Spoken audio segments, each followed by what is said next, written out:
Hello, everybody. Welcome to another episode of Daily Spawn. I'm your host, Jace. In this episode, we're going to be talking about the three-issue Violator miniseries. So, again, if you're looking for just the regular Spawn issues like we originally were planning on doing, I'm adding in a couple of the adjacent series. It's all credit to Blake Whitlow, who created a really awesome Spawn reading order. So I do want to get to the end of the regular Spawn series before the end of the year. So we're still going to do that. But when I started rolling in all this other stuff, I realized I was going to run out of days. All of a sudden that 30-day cushion I had totally disappeared. So I'm going to get at least to issue 317, 318, somewhere around there. And we're going to cover Spawn Universe. Now, I may do more than that because I may release some of this other material in the reading order on the same day that I release a Spawn issue. So I'm never going to double up on Spawn issues. The Spawn episodes will always be just one episode of Spawn per one issue. But for a lot of this other stuff, like Violator, like the Youngblood tie-ins, like the Curse of the Spawn that I did yesterday, I'll cover multiples in the same issue because I don't feel like we don't have to go as in-depth. And that is the good thing about Spawn. I think, at least as far as I've read, the first 49 issues, you can read the main series and even the stuff that happens in other books. You can kind of, through context, understand what's going on. Although there are really important things, as was shown by the Spawn Batman one-shot, where Spawn took a batarang right in the middle of his face, and that's why he has the shoelace. So, things like that are important. These other series are referenced in the main Spawn title, so I still want to cover as much of that as possible. So it's all going to be a matter of timing. I spent literally all day on Saturday, like 6 hours putting together a calendar to try to do this. So hopefully I'll be able to move a little faster than my calendar indicates and have a little bit of cushion like I thought I was going to have, but all up in the air. The biggest thing, like I said yesterday, is just going through and taking out the words for a lot of these books because I don't want to get, busted for copyright infringement or anything like that. And I don't want Todd to get mad at me because, he'll say, why does anybody ever need to go buy one of my Spawn comics if you're just putting them all on YouTube or whatever and you can read every word? So we don't want that either. These books are amazing, especially to see when you hold them in your own hands and you own the books and you can see the incredible art, because that's one thing you can say about Spawn books. The art is incredible, as indicated by the two books I covered yesterday, Curse of Spawn 23 and 24. Dwayne Turner pencils in one, Clayton Crane in the other. They were just unbelievable. And it's no exception today. In Violator, we have the first two issues are drawn by Bart Sears, who, at the time this came out, I think it was 94. That was in the middle of Brutes and Babes, his drawing column in Wizard magazine that was immensely popular, teaching people how to draw and do anatomy and whatnot. So he was a big name when these books came out. And then the third issue was drawn by Capullo. So again, you don't really need to read these, but they were referenced several times in the main Spawn book. The good thing is they're pretty quick reads, and I'm going to cover them pretty quickly. So let me go ahead and share my screen, and we'll do the credits. So that's number 3. Let's jump over to number 1. So as you can see, pretty cool cover you've got. And I mean, for me, this cover is very nostalgic because I bought this book off the rack way back when, and the cover always stuck with me because the Violator in his clown persona or what have you is just such an iconic figure. Like, in my mind, it's more recognizable even than him in his kind of demonic form. So, and he's got that cool little Spawn balloon that he's holding. So as we flip to the first page, we see the credits, story by Alan Moore. Alan Moore writes all 3 of these. As I said, Bart Sears on the pencils for the first 2 issues. Mark Pennington does the inks on all 3. Tom Orzechowski is the letterer. Steve Oliff and Oli Optics do the colors. And one other thing that I'm going to mention real quick before, let me turn this off real fast. Before I get into the synopsis, there's basically only 2 things that are important that happen here, and I'll talk about the second one when it happens in the story. But the other thing to keep in mind is this is the first time we see all of the Violator's brothers. Like, we've seen Vindicator before, and some others have been hinted at. We know he's one of 5. We get all 5 named in this series. So other than Violator, we have Vindicator. That's the one that's been mentioned before, as I said. And then the other 3 are Vaporizer, Vandalizer, and Vacillator. So they all start with V, and they all, wouldn't say they all look alike, but they're all demonic. Some of them have like insect-like eyes, like fly-looking eyes. A lot of them have the spikes, the curved spikes coming out of their heads at various places. A lot of them have the spindly limbs. But we do get them all named in this series: Violator, Vindicator, Vandalizer, Vaporizer, and Vacillator. So it's another important thing for the story. Important to know, just for knowledge of Spawn.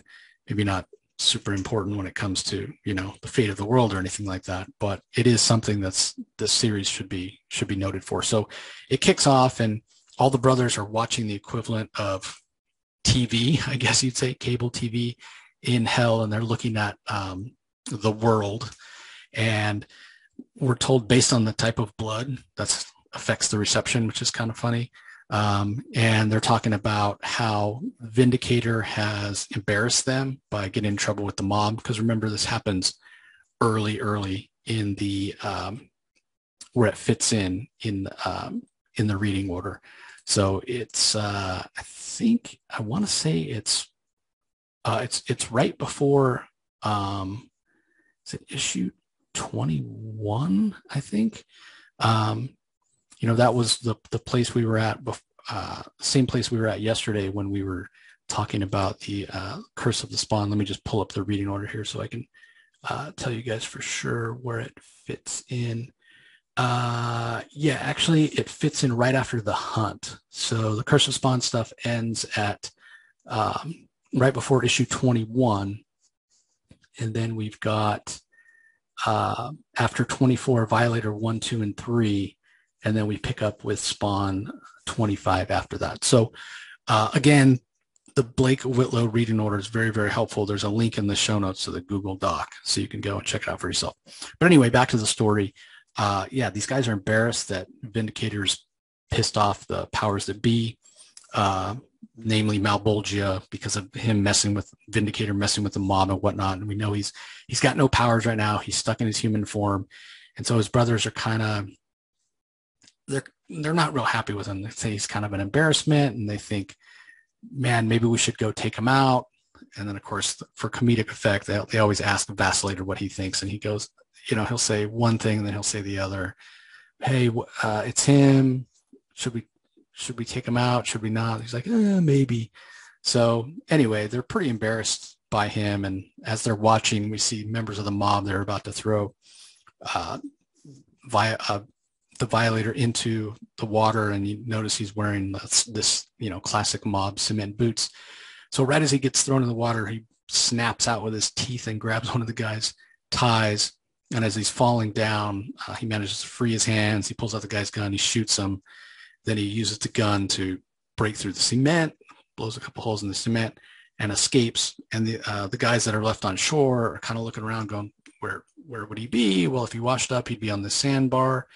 And all of a sudden, the guy's there leaning against a fence, and they hear this voice coming from inside, like literally from in him, saying, "Hey, over here, can you help me out? I got this hole in the back of my head." And they're like, "Wait, what?" And then we see a hand burst through, and it's actually just a dead body. The guy's, toast from taking that shot point blank from the clown, and he kills the other guys. And the brothers are, again, watching this in hell and thinking, oh, that's definitely Vindicator. But man, the picture's really going out. It's getting all cloudy, and they say, oh, we need more blood, which is really gross, because so apparently the blood coagulates and the picture starts going out. So Alan Moore getting pretty gross here, these demon-like creatures. So they go grab another one out of the cage and bleed it free so they can see better. And they're complaining about the fact that there's no remote. So it's a lot of tongue-in-cheek humor, maybe a little bit of its time. It's not necessarily laugh out loud funny. Meanwhile, in Vito Gravano's office, he's hiring this guy called the Admonisher, because the Vindicator just took out two of his or three of his main most trusted lieutenants or what have you, his fixers. And so this guy walks in and leans on the desk, and he's like, okay, who do you want me to take out? And Vito Gravano's like, okay, well, Jake and Larry here. And the admonisher blows him away. And he's like, I was going to say, Jake and Larry here are going to shut up the projector to show you. And he's like, oh, sorry about that. So again, it's pretty on the nose humor. But anyway, he does show this admonisher. They've got security footage of when he was in his Vindicator form and he was taking the hearts out of the guys. They also see him in his clown form. And he says he's going to take them out. And the guy's like, okay, admonisher's like, okay, I'm going to go and take him out. No problem. And Vito Gravano's like, you might want to take it easy. This guy, he's pretty powerful. Admonisher's not having any of it. Says he's going to handle it no problem. Meanwhile, the guys, all the other Fleabag brothers, I think that's what they're called, they're all watching in hell and commenting on how crystal clear, Fleabag brothers, they're remarking on how crystal clear the reception is. Oh, well, it's this particular person was AB, so AB makes the best reception apparently when you're viewing through through blood from hell.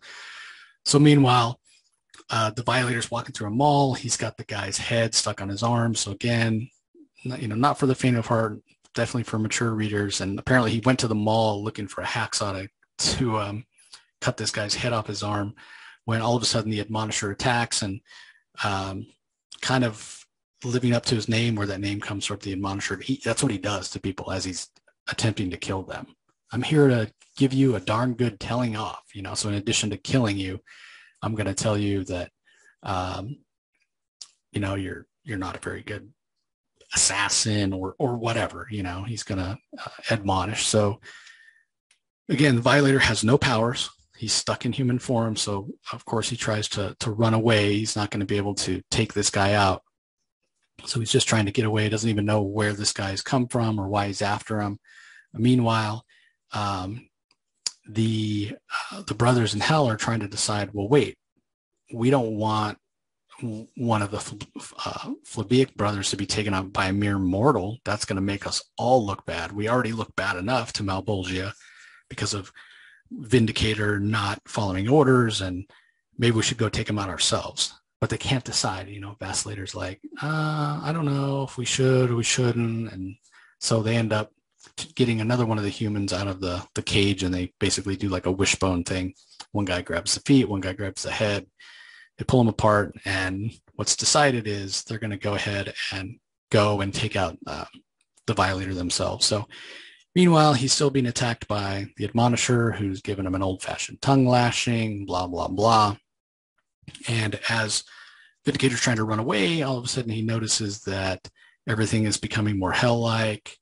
And he's like, wait, I don't have my powers. Why would it be getting hot, sulfurous in here? The fountain water's boiling away, and it smells like brimstone, and paint's blistering and whatnot. And sure enough, when he turns around, there's all his brothers. That's how the first issue ends, with all his brothers there saying, hey, it's your own flesh and blood. Can you give us a hug? So second issue, again, drawn by Bart Sears, as I mentioned. Alan Moore still on stories, Pennington on inks, Tom Orzechowski letters, Steve Oliff colors. And it picks up right where the first issue left off, with the Vindicator stuck in his human form and all his brothers saying, yeah, we're going to take you out because you're an embarrassment. And the Vindicator's like, what do you mean? I'm one of you. Why would you guys want to take me out? And they're like, come on, buddy. You've screwed up, and real men don't wear flesh, and we're tired of you being an embarrassment to the family. So just as they're about to take him out, and they're giving him back. Vindicator's the oldest one. He's the older brother. So he picked on all these guys, and they're reminding him of that. It's time to get payback because he's stuck in human form. He doesn't have his powers, and he always lorded it over them. And talking about kickball games and whatnot. Vindicator's like, I don't remember that. He's like, oh, let me jog your memory. And guy kicks him across the mall. So meanwhile, some of the other brothers are going after the admonisher.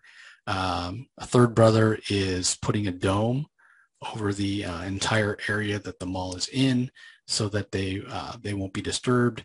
And there's a few other people that get trapped in it, including Vito Gravano and one of his buddies, Youngblood, we see there on the far right, is notified about this, and they're on the outside trying to break in. So it crosses over with a few other things. And meanwhile, the Admonisher, like I said, is like, hey, you guys aren't going to take out my target, you know? And one of the things I neglected to mention, because it's kind of not that funny, but in the first issue, when Vito Gravano first meets Admonisher and he's talking about going after Vindicator, and Admonisher wants to go right after him and make a lot of noise and whatever. And Vito Gravano's like, hey, you know, take your time. You got to be careful. This guy's powerful. Be like Teddy Roosevelt, you know, walk softly and carry a big stick. And Admonisher, he's kind of a meathead, so he has no idea who Roosevelt is. So as Vindicator is being attacked by all the rest of his brothers, and Admonisher comes up and says, hey, that's my target. That's my hit. What are you guys doing? And before I admonish you all, I just want to know which one of you is Roosevelt. So it's not that funny when it really happens the first time, because Admonisher doesn't know who Roosevelt is and whatever. But here it's funny, not because of necessarily what he says, but because of the reaction that Bart Sears draws for all the brothers. Like, they're kind of looking at him like they don't know who the hell this crazy human is. And they look at each other and they're like, Roosevelt, what's this guy talking about? So it kind of lands in the moment. Again, some of this humor is pretty dated. So the battle is joined, and one of them eventually is distracted by Admonisher, which allows Vindicator to kind of get a little bit away and kind of hide out, at least for a little while, to try to kind of regain himself, gather his composure, while one of the other guys, one of his brothers, has his brain blown out, and they're all scrambling around trying to pick it up. So again, little bit of humor. And as this is all happening, with the Vindicator kind of off on his own, he has some time to kind of reflect, and he's asking questions of the dead head that's still attached to his arm. Because remember, he stuck his hand through the back of this guy's skull, and now it's stuck on his arm. And he's asking questions, you know, like, why does everybody dislike me, blah, blah, blah. And he's answering, but he's answering in like a fake voice, pretending like this guy's actually talking to him. So again, it makes for a little bit of humor, and it's also a way to get expositional from Alan Moore and for us to learn more about the Violator and his relationship with his brothers. So meanwhile, the other guys are fighting Admonisher, and for being a human, he's holding his own against these 4 hell spawns.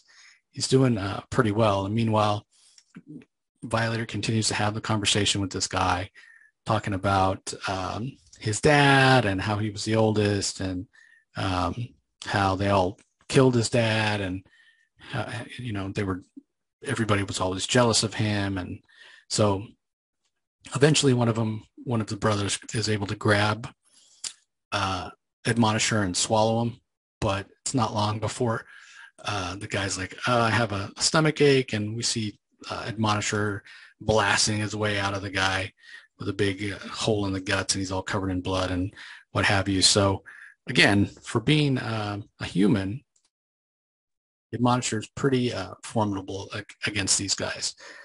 So Vindicator realizes that, Violator rather, realizes that he wants to live, and he beats the head off of his arm, or tries to anyway, just to kind of prove to himself who he is and why he's powerful. And he realizes, all of a sudden, he just has this realization, I'm having an idea.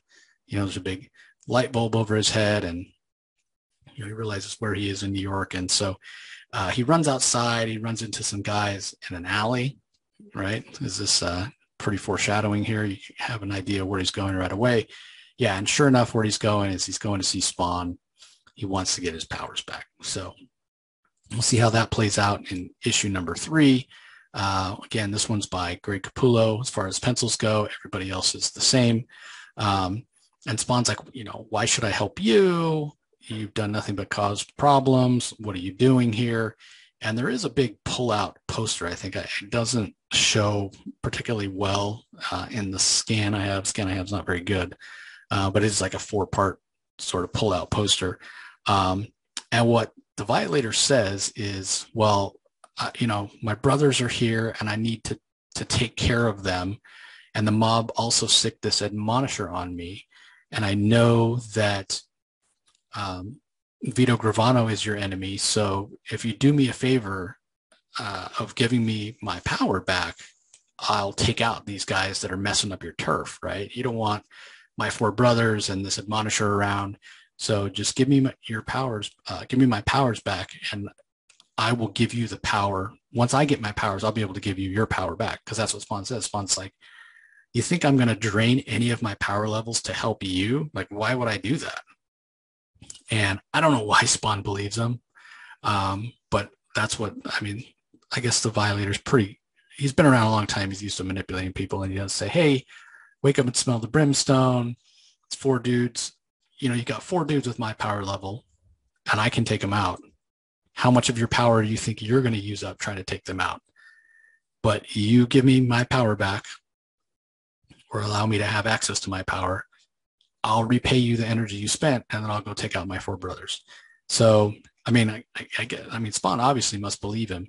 And so he agrees to do it, and he gives Violator his powers back. And first thing Violator does is, he's like really excited. Oh, it worked. I got my powers back. I can feel it. I can turn back into my demonic form anytime I want. Spawn's like, hey, didn't you forget something? And Violator's like, oh yeah, here you go. And he walks over and kicks him off the side of the building. Again, you kind of got what you deserved, Al Simmons. I don't know why you believe the guy. Great that you wanted to believe. You should have got him to sign some kind of demonic contract. You should have done something, to make it binding. I don't know what you could have done, or you shouldn't have believed him. But even at the end of the day, if you had to use up some of your power, he does have a point. But maybe you try to find out more about the situation. Maybe his brothers are going to leave anyway and go back to hell once they kill him. But again, Al Simmons doesn't know that. He didn't bother to educate himself. But keep in mind, this is pretty early in his career. This happens after issue 24, like I said. So meanwhile, back at the mall, Admonisher is more than holding his own against these guys, which is pretty surprising. One of them tried to eat him. That didn't work out. And so the Violator shows up, starts taking on his brothers, takes out one of them pretty handily, and he starts trying to apologize, just like a typical little brother. Now that he's caught, now that he's busted, Violator's not having any of it.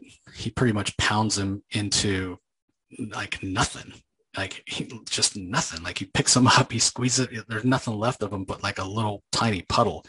And he's like, say my name, I'm the Violator. And you can see it in the panel there when he's just whapping away on the guy's body, whap. And finally the guy's like, okay, uncle. So he finally took him out. So meanwhile, another one of the people who were stuck under the dome, like I said last time, was Vito Gravano and one of his assistants. And they've run into the mall looking for shelter when the Violator sees them. It's like, oh, this is perfect. This turned out to be my lucky day. Here's, the people that sicked this admonisher on me in the first place, most likely. So they go chasing after Vito Gravano and this other guy, and they hide out. Alberto, that's his name. They hide out in this store, Gags R Us, and Gravano does manage to pull a fast one, actually, on the Violator. So maybe the Violator's not, he tricks Spawn. Maybe he's not as smart as he might necessarily think, because he puts they're about the same size, this Alberto and Vito Gravano, and he's like, oh, I remember why I keep you around. And so he kills him. Like Vito Gravano kills this Alberto guy and puts his sunglasses on him. And when the Violator breaks in, he's like, my boss went crazy. He attacked me. I surrender. And the Violator's like, all right, get out of here. All he does is look at him. He's like, oh, he's fat. He's Italian. He's got sunglasses on. Yeah, this is him. And the Violator's like, get out of here while I figure out what to do with your boss. And Vito's like, oh, cool, I'm out of here. We know it's him because you see the creepy smile on his face. So what, well, I guess he didn't kill him actually, now that I get to the page, but he didn't. He must have knocked him out. Vito Grono must have knocked this Alberto guy out, because what he does is he Violator dresses him up to make him look like he's a spawn, or he's a clown, and he goes walking out. And there's only three of the brothers left, right? One of them has been pounded into a pulp or whatnot. But when they see this guy come walking out, because the guy that got pounded into a pulp, he's the only one that knows that Violator got his powers back. These other three have been fighting the Admonisher. So what they do is they grab him. They grab this Alberto, thinking he's Spawn, or thinking he's a Violator rather, and they open up a gateway to hell, and they all head for the hills, as or they just want to get back home. But as they're doing that, the Admonisher tries to find them, saying, "Leave him without me. I strongly admonish you to reconsider." And they're like, "Why is this? What the heck's wrong with this guy? Why is he coming after us?"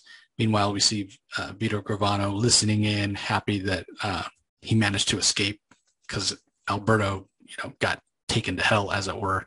And so at the last moment before the gates of hell close, the Admonisher managed to jump through, and only the Violators left on Earth. So Violators looking on, thinking, hey, they fell for it. They thought that Vito Gravano was me. Well, don't gloat so much, Violator, because you thought that was Vito Gravano and it wasn't. So, like, double blind, I guess. But Violator does say, I knew they couldn't tell one human from another. Even I have trouble sometimes, which, that's a nod to the fact that he got fooled as well.